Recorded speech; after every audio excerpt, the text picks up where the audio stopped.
Il y a 3 jours, j'ai décidé de quitter le travail plus tôt, car c'était notre anniversaire de mariage et je voulais surprendre Camilla avec ce collier pour lequel j'avais économisé. Ce n'était pas quelque chose de hors de prix, mais quelque chose de joli qu'elle admirait dans la vitrine de la bijouterie à chaque fois qu'on passait devant. Je pensais que ce serait parfait, car elle ne demande jamais rien et dit toujours qu'on devrait économiser plutôt que de dépenser pour elle. Mais je voulais faire quelque chose de spécial pour une fois. Je suis rentré vers 14 heures, en toute discrétion, je me suis garé dans la rue pour qu'elle ne voie pas ma voiture et j'ai utilisé ma clé discrètement pour lui faire une surprise.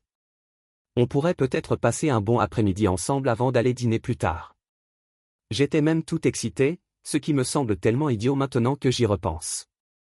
La maison était silencieuse quand je suis entré. J'ai pensé qu'elle faisait peut-être une sieste ou quelque chose comme ça, car elle faisait des heures supplémentaires à l'hôpital et rentrait épuisée tous les jours ces dernières semaines.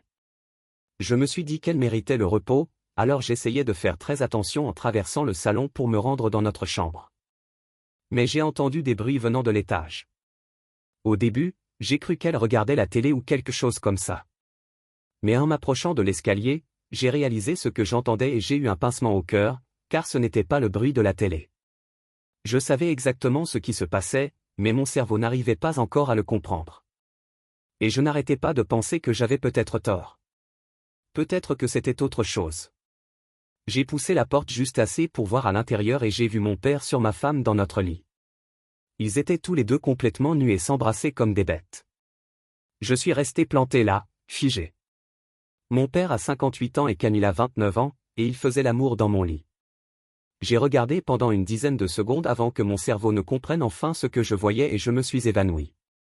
J'ai ouvert la porte d'un coup de pied et j'ai crié, « Mais qu'est-ce qui se passe ici ?» Ils ont tous les deux sursauté comme s'ils avaient été électrocutés. Camilla a attrapé les draps pour se couvrir.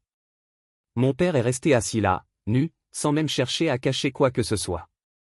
Son expression ne trahissait ni honte ni culpabilité, mais plutôt l'agacement que je les ai interrompus. Camilla s'est mise à pleurer immédiatement, disant « Ce n'est pas ce que ça paraît. » C'est la chose la plus stupide qu'on ait jamais dite, car à quoi d'autre cela pourrait-il ressembler quand on est nu au lit avec le mari de quelqu'un d'autre et son beau-père, en plus? Je lui ai dit de se taire et de sortir de chez moi immédiatement.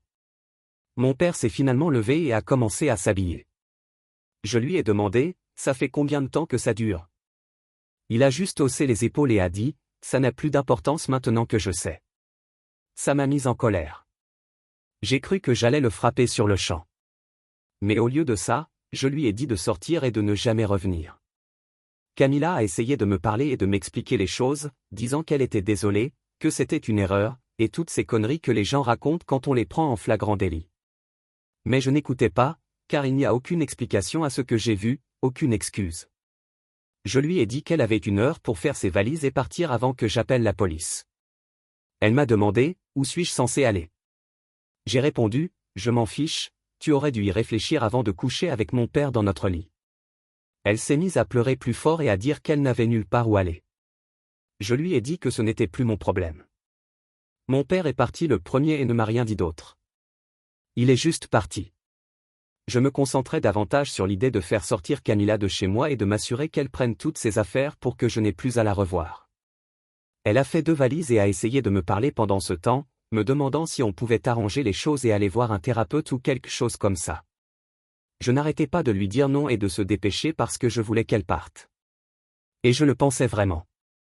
Impossible de pardonner ou d'essayer d'arranger les choses. Après son départ, je suis resté assise dans mon salon à fixer le mur pendant des heures. Je n'arrivais pas à réfléchir clairement. Je m'attendais à me réveiller de ce cauchemar. Mais c'était bien réel. Mon mariage était terminé, tout comme ma relation avec mon père. Et je ne savais pas quoi faire. Le lendemain, j'ai appelé pour dire que j'étais malade et j'ai passé la journée à appeler des avocats spécialisés en divorce. J'en ai trouvé un qui pouvait me recevoir l'après-midi même et je lui ai tout raconté. Il m'a dit que c'était une affaire assez simple, puisque j'avais été témoin de l'adultère. Maintenant, j'attends juste que les papiers soient prêts pour les remettre à Camilla, en finir avec tout ça et reprendre le cours de ma vie. Mais tout le monde me dit que je devrais ralentir et réfléchir davantage. Peut-être essayer d'arranger les choses. Mais ils ne comprennent pas qu'il n'y a rien à arranger. Je n'ai pas envie d'essayer de sauver un mariage avec quelqu'un qui me ferait ça. Ma mère m'a appelé hier en pleurs et m'a demandé ce qui s'était passé. Mon père lui a raconté une histoire de dispute, mais sans lui en dévoiler la vraie raison. Elle veut que je lui présente mes excuses et que j'arrange les choses, mais je ne peux pas lui dire ce qui s'est réellement passé, car cela la détruirait. Elle est déjà aux prises avec ses propres problèmes de santé. Elle a récemment fait un AVC et le médecin lui a conseillé d'éviter tout choc brutal. Camilla m'envoie des SMS sans arrêt et me laisse des messages vocaux, me suppliant de lui parler, disant qu'elle avait fait une erreur, qu'elle m'aimait et voulait arranger les choses. Mais j'ai bloqué son numéro aujourd'hui, car je ne supporte plus de l'entendre et je ne veux plus entendre ses excuses. Hier, je suis allé chez mon avocat pour signer les papiers du divorce et il m'a dit que Camilla avait déjà été contactée par son cabinet et qu'elle savait ce qui allait se passer. Elle les appelle pour essayer d'organiser une réunion, mais je lui ai dit de ne rien faire et de simplement lui remettre les papiers et de faire avancer les choses. Je ne veux pas rester assis dans une pièce avec elle et écouter d'autres mensonges et excuses. Quand je suis rentré de chez l'avocat, il y avait une voiture dans mon allée. Quand je suis arrivé à ma porte d'entrée, mon père m'attendait assis sur les marches de mon Porsche. J'avais envie de partir, mais c'est chez moi, et c'est lui qui devrait avoir honte de se montrer ici. Il s'est levé en me voyant et a essayé de faire comme si de rien n'était. Ethan, a-t-il dit en s'éclaircissant la gorge. On peut parler, s'il te plaît, juste une minute? J'ai croisé les bras et je n'ai pas bougé. Il n'y a rien à se dire. Tu devrais partir avant que j'appelle la police et que je te fasse expulser pour intrusion. Il a hésité, mais il est resté là. Écoute, je sais que ça a l'air grave, mais il faut qu'on tire les choses au clair. Tu te méprends. J'ai ricané en secouant la tête. Malentendu? Tu es sérieux? J'ai tout vu de mes propres yeux. Qu'est-ce que ça pourrait être d'autre? Il soupira profondément et passa une main dans ses cheveux, puis dit, Camilla est venue me voir. Elle était malheureuse. Elle a dit qu'elle avait l'impression que tu ne lui prêtais pas assez attention. Elle se débattait. J'ai essayé de l'aider. J'ai plissé les yeux. De l'aide? En couchant avec elle. Il baissa les yeux une seconde, puis se tourna vers moi. Une chose en entraînant une autre. Ethan, c'est arrivé comme ça. Aucun de nous ne le voulait, et nous nous en voulons tous les deux. Nous n'avons jamais voulu que ça aille aussi loin. Je ne pouvais retenir un rire amer. Tu t'attends à ce que je croie ça? Que c'est arrivé comme ça, que tu n'avais rien prévu, ni pensé aux conséquences. Tu es mon père. Comment as-tu pu? Il soupira de nouveau en se frottant la nuque comme s'il essayait de se calmer. Ethan, je sais que j'ai fait une erreur. Je suis désolé. Je n'ai jamais voulu te faire de mal. Je secouai la tête, l'incrédulité s'enflammant à chaque mot. Désolé. Désolé, ça ne suffit pas. Tu m'as trahi. Tu as détruit mon mariage et notre famille. Il m'a regardé, le visage un peu dur. Allons, Ethan. C'est un peu dur. Camilla était malheureuse. Elle se sentait seule. J'étais juste là quand elle avait besoin de quelqu'un. C'est le plus gros ramassis de conneries que j'ai jamais entendu. Ai-je rétorqué. Même si elle était malheureuse, ça ne vous donne à aucun des deux le droit de me poignarder dans le dos comme ça. Tu es censé être mon père. Tu es censé me soutenir, pas coucher avec ma femme dans mon dos. Il s'est rapproché, la voix plus forte. Tu dramatises. Ça arrive parfois, d'accord? On fait des erreurs. Camilla t'aime, Ethan. Elle a fait une erreur. Ça ne veut pas dire que ton mariage est fini. Je l'ai regardé, incrédule. Tu es fou si tu crois que je vais vous pardonner à tous les deux et la reprendre après ce que vous avez fait. Il a ricané. Tu es trop rigide. Tu devrais peut-être essayer de comprendre au lieu de tout gâcher. J'ai secoué la tête, la voix basse et froide. Tu es la dernière personne à pouvoir me donner des conseils sur mon mariage, puisque tu l'as détruit. Puis il a dit quelque chose qui m'a fait bouillir le sang.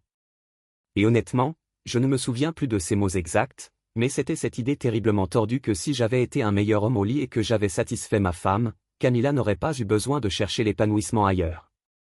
J'ai craqué, la voix s'élevant jusqu'à presque hurler, tu es sérieux? Tu me reproches? Tu penses que c'est ma faute? J'ai fait un pas en avant, incapable de me retenir. Tout est de ta faute. Tu es un vieil homme dégoûtant qui a profité de ma femme. Ma femme. Tu n'es plus mon père. Je ne veux plus jamais te revoir. Il a ouvert la bouche probablement pour dire autre chose, mais je l'ai interrompu avant qu'il ne puisse le faire. Je suis sérieux. Tu as tout détruit et c'est fini pour moi. La colère dans ma voix était à vif et je savais qu'il la voyait. Je pensais chaque mot. Il a essayé de me calmer en disant, « Ethan, tu es bouleversé. Tu n'as pas les idées claires.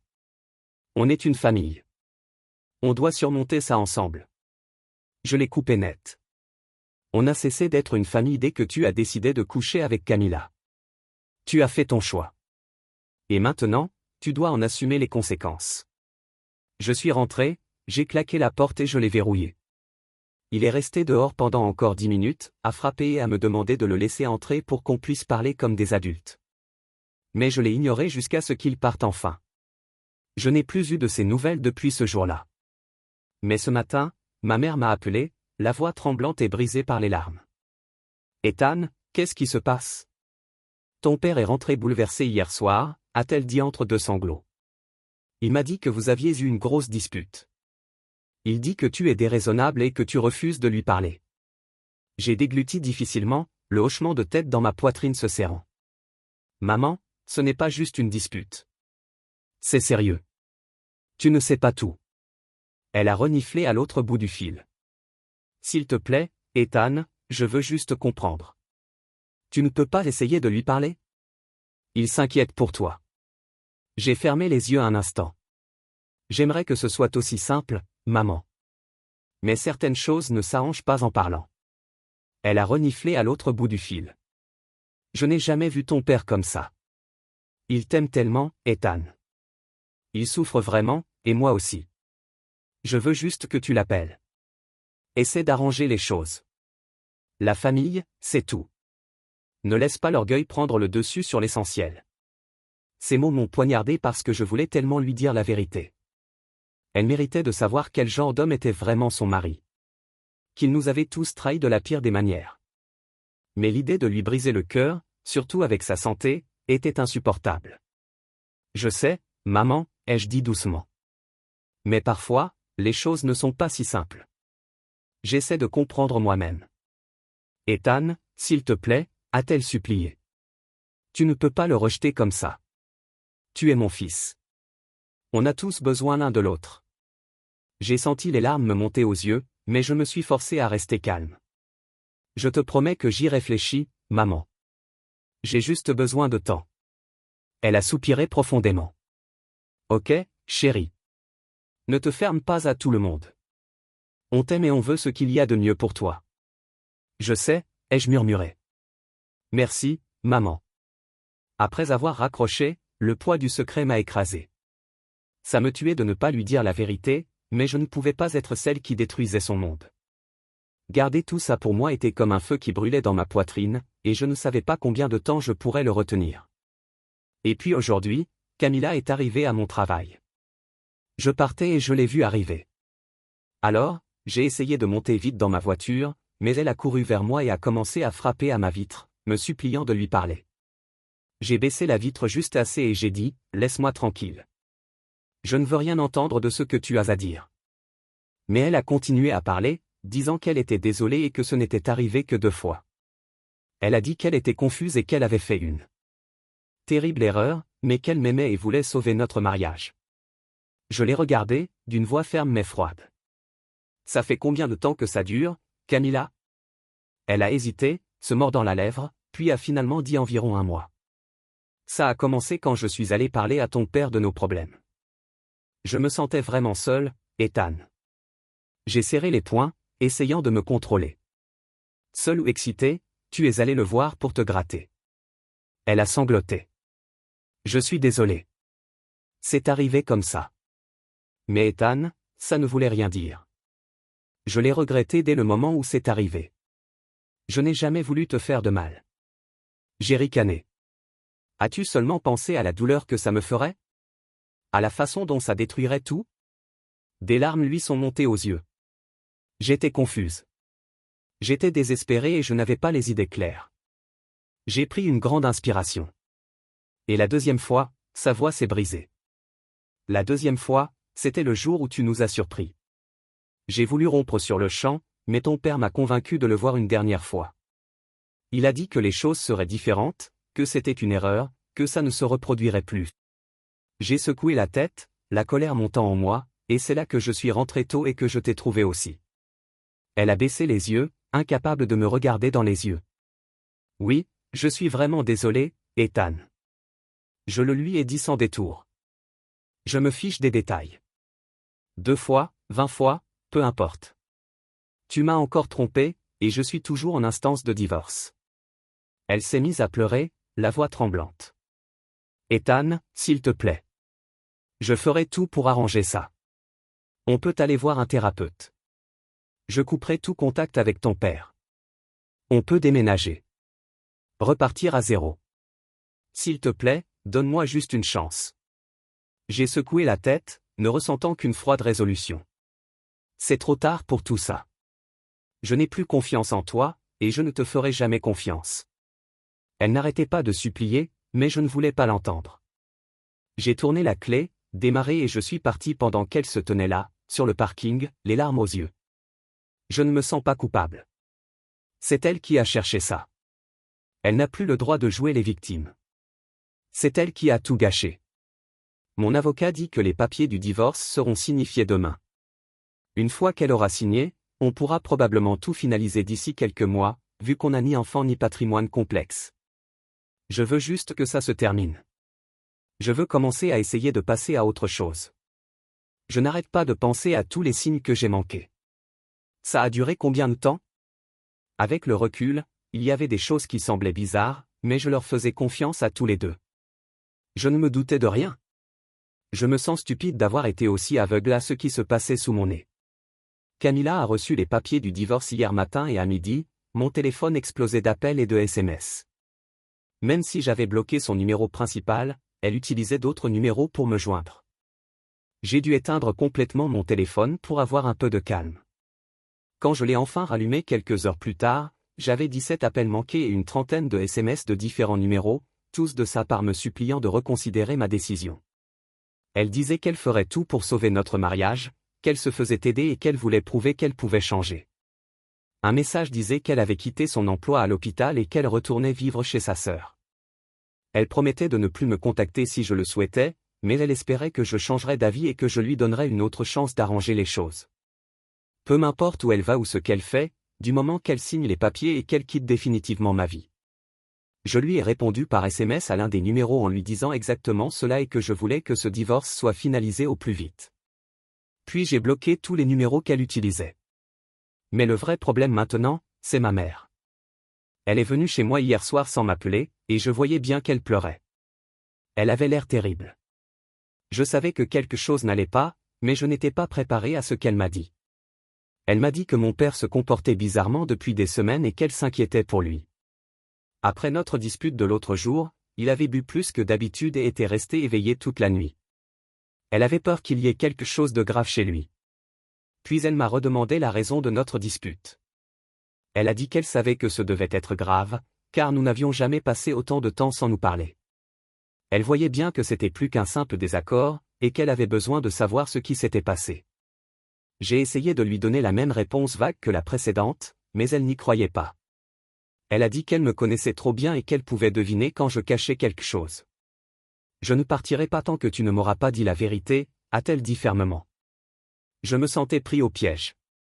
Je ne voulais plus lui mentir, mais je ne voulais pas non plus être celui qui ruinerait son monde en lui racontant ce que mon père avait fait. Je suis resté assise là pendant environ 5 minutes, cherchant quoi dire, tandis qu'elle me fixait du regard, attendant. Finalement, je lui ai dit, « Papa a trahi ma confiance d'une manière que je ne peux pas pardonner. Ça concerne Camilla et nos problèmes de couple, mais je ne peux pas te donner plus de détails, ça te ferait trop mal, et honnêtement, tu ne voudrais pas savoir. » Elle a secoué la tête, le regard fixe. « Je suis une femme adulte, Ethan. Je peux gérer tout ce que tu as à me dire. Ne pas savoir, c'est pire que savoir. » Elle a insisté, jusqu'à ce que je craque et que je lui raconte tout. J'ai vu son visage changer tandis que je lui expliquais ce que j'avais vu en rentrant tôt. Comment je les avais surpris ensemble dans mon lit et comment ils essayaient tous les deux de faire comme si de rien n'était. Je voyais son cœur se briser sous mes yeux et je me sentais mal d'être celle qui lui avait causé cette douleur. Elle est restée assise là, les yeux fixés sur ses mains. Je ne savais pas quoi faire, alors j'ai attendu. Finalement, elle m'a demandé, « Es-tu sûr de ce que tu as vu ?» Je lui ai répondu que oui. Il n'y avait aucun doute sur ce qui se passait. Puis elle s'est mise à pleurer plus fort que je ne l'avais jamais vue pleurer. Je me doutais que quelque chose n'allait pas, a-t-elle dit. Mais je n'aurais jamais imaginé que ce soit possible. Elle a essuyé ses larmes et a dit, « Je ne sais pas comment je vais le regarder en face en rentrant. » Je lui ai dit, « Tu n'es pas obligé de rentrer si tu ne veux pas. Tu peux rester avec moi. » Elle a secoué la tête. « Non, je dois le confronter. Je dois savoir depuis combien de temps ça dure et s'il y en a eu d'autres. » J'ai essayé de la dissuader, car je ne voulais pas qu'elle s'inflige ça, mais elle était déterminée à obtenir des réponses. Elle est partie vers minuit et je n'ai pas dormi de la nuit. J'étais perdu dans mes pensées, pensant à ce qui se passait chez eux et me demandant si j'avais fait le bon choix en lui disant. J'aurais peut-être dû continuer à mentir pour la protéger de la vérité. Cet appel a commencé d'une voix aigre et furieuse, il a failli hurler dès que j'ai décroché. Tu as dit à maman que tu n'avais pas le droit. Tu as tout gâché. Mon mariage, notre famille, a-t-il hurlé au téléphone. J'ai pris une grande inspiration, essayant de garder mon calme. C'est toi qui as tout gâché en décidant de coucher avec ma femme. Maman mérite de savoir avec quel genre d'homme elle était mariée. Tout est de ta faute, pas de la mienne.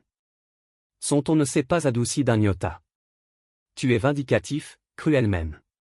Tu as été bien trop loin cette fois. J'ai secoué la tête, pourtant. Il ne s'en est pas rendu compte. Ce n'est pas moi qui ai dépassé les bornes. Tu as détruit la confiance, et maintenant tu m'en veux. Sa voix était brisée par la colère et le désespoir. Maman m'a mis à la porte. Elle ne répond plus à mes appels. Je dors dans un motel miteux à cause de toi et de tes satanées paroles. Tu vas le regretter, Ethan. Tu es en train de déchirer cette famille. Je serre les dents.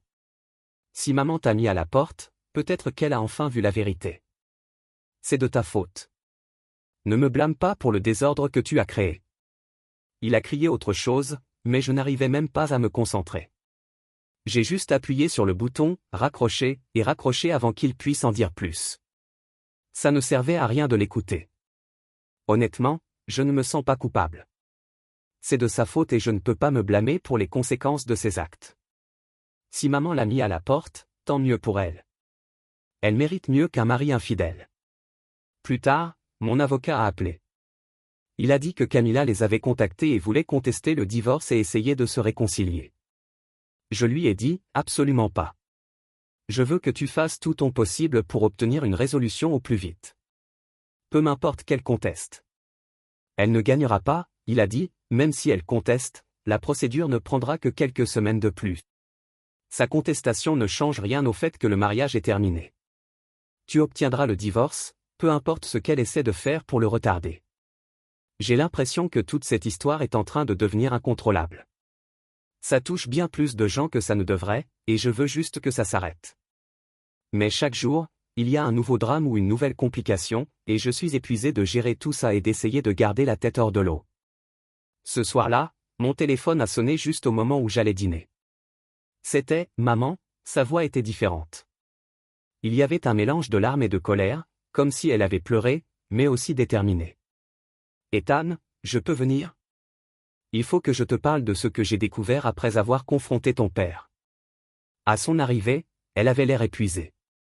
Ses yeux étaient rouges et gonflés, comme si elle n'avait pas dormi du tout. Mais il y avait en elle une force que je n'avais pas vue depuis des années. Elle s'est assise et a pris une grande inspiration. Après l'avoir mis dehors, j'ai passé la journée à fouiller dans ses affaires, son téléphone, son ordinateur.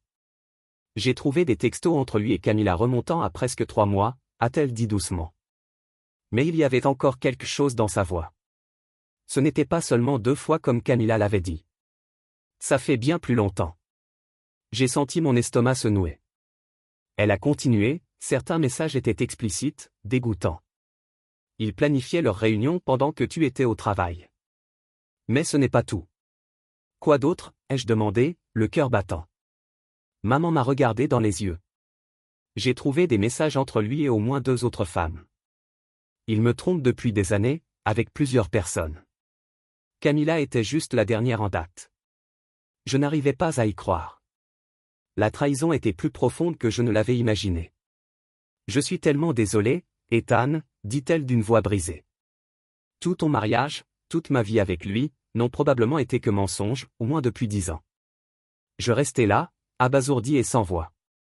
Elle s'essuya les yeux et dit fermement, moi aussi, je demande le divorce. J'ai déjà parlé à un avocat. Je vais l'accepter pour tout ce qu'il a et m'assurer qu'il regrette chacun de ses choix. J'ai dit à maman que je la soutenais dans tout ce qu'elle a décidé. Elle méritait tellement mieux que papa. Puis elle dit quelque chose qui me prit au dépourvu. J'ai contacté Camilla, dit-elle doucement. Elle a accepté de me rencontrer aujourd'hui. Je veux savoir exactement ce qui s'est passé et quand. Je fronçai les sourcils. Tu es sûr que c'est une bonne idée? Camilla est une menteuse. Elle va probablement juste essayer de te manipuler. Maman me regarda, calme mais résolue. Je sais que je ne peux pas lui faire confiance, mais je veux entendre sa version des faits. Je pourrais peut-être en savoir plus sur les autres affaires de ton père. Elle a ajouté, je vais enregistrer la conversation sur mon téléphone pour avoir des preuves du divorce. J'ai proposé, je peux venir avec toi si tu veux.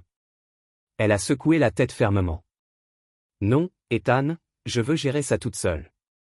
Je dois affronter la situation sans que personne ne me protège. Je comprenais, mais j'étais inquiète. Maman n'était pas habituée à ce genre de confrontation et de drame. Elle est partie vers 20h pour retrouver Camilla. Je lui ai dit de m'appeler si elle avait besoin de quoi que ce soit et que je viendrais la chercher si les choses tournaient mal. Elle a promis de le faire, mais a dit qu'elle se sentait assez forte pour gérer tout ce que Camilla avait à dire.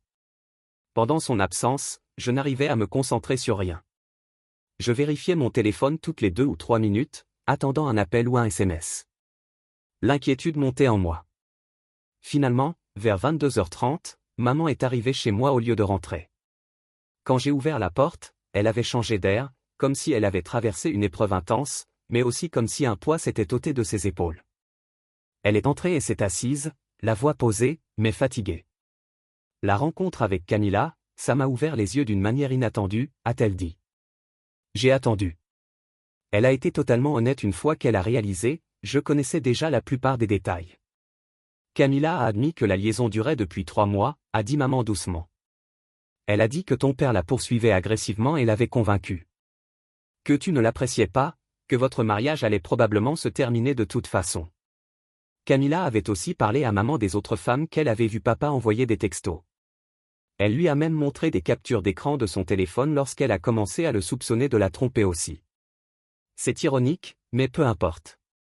Le plus grand choc, cependant, a été que Camilla a dit à maman que papa parlait de la quitter et d'entamer une relation officielle avec Camilla. Il lui avait dit qu'il allait demander le divorce pour pouvoir être ensemble sans se cacher. Maman a dit que ça avait été un soulagement. Elle avait l'impression de ne pas avoir à se sentir coupable d'avoir mis fin à son mariage, puisque papa prévoyait de le faire de toute façon.